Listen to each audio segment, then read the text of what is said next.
Hello and welcome to my first and hopefully not my last video on the flat earth theory. I finally did it. There's been an incredible uptick in debate on the topic between so-called flat earthers and so-called ball earthers. While I was leaving a comment about a particular map someone had found, I thought it might be a great opportunity to share some helpful information. This information will be helpful to flat earthers, but will also be appreciated by ball earthers. So I expect only to be thought of as a peacemaker for my efforts. And I expect some respect, at least, for my experience in this specific area, seeing that I'm both a sailor and a pilot with countless voyages at sea and hours in flight. Those of you who know me know of my many adventures and know that I've got some mean navigation skills. But enough about me. Let's start right in and start learning some cool stuff. This is a good refresher for me as well. And I guarantee that if you've recently been involved in debate or discussion on the flat earth topic, from either side or the middle, you'll find this information fascinating. We'll start with this map. This is about the most basic, useful example of a particular type of map. This type of map is called an azimuthal equidistant map. Now, there are versions of this map that look quite different, and many variations because it's one of the map styles that can be more useful by changing its topography depending upon your location and intended use. One thing they will all have in common, though, is they will all be generally circular in shape. However, I have noticed a few people out there citing the map as being a flat Earth map, which I think is incorrect. At least if we consider that they're implying the map maker or cartographer intended to depict a truly flat Earth in this way. In reality, and from examples across many centuries now, this map style has been created by ball earthers looking mainly to depict a ball Earth with a single flat circle. So I think the most logical and honest way to understand what the map is, or what it's depicting, begins with imagining a ball Earth. Even better, we can look directly down on a common globe of the Earth. Now imagine that the two hemispheres, north and south, or top and bottom, are split in two. Starting with the northern hemisphere, imagine pushing down on the semicircular dome shape until it becomes flat. What results would be pretty close to what we see here. However, objects closer to the center of the circle will have compressed slightly, while objects closer to the edge will have expanded slightly. Now, imagine the bottom half that we can't see becoming extremely flexible, almost elastic. In a sense, we need to turn it inside out from the very center or the South Pole. But as we do, we'll need to stretch it wide enough to become visible around the existing portion, and we'll need to flatten the whole thing as well. With the top half of the globe compressed flat without widening that circle, and the bottom half pulled up and around from the center to merge with the top half, we've created an azimuthal equidistant map.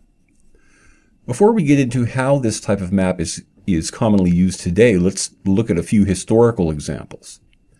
Going as far back in time as I could for the earliest example that was at least somewhat common and well known, I found this map from 1320.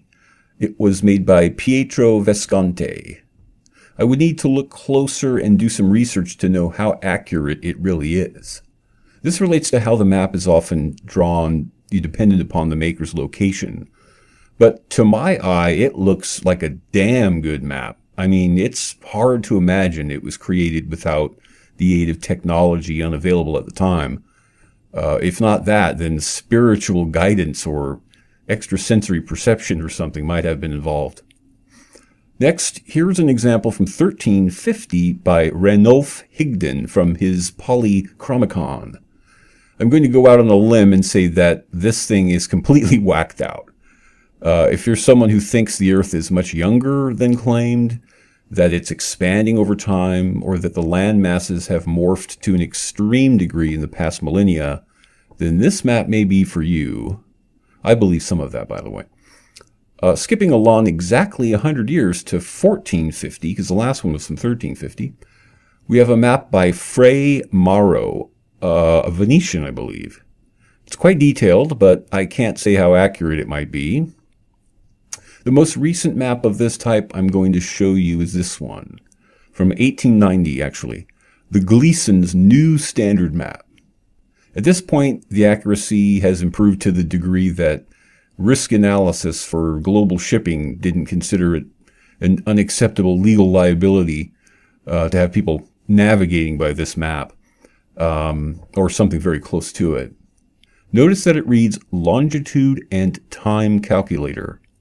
This is a good clue to its modern day use. It's also a clue to the shortcomings of an azimuthal equidistant map, and here's why.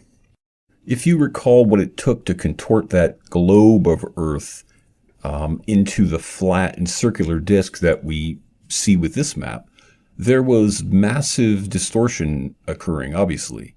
It's like payarding or filleting a ball, which will produce strips all around, but laid flat, those strips will have large triangular gaps between them.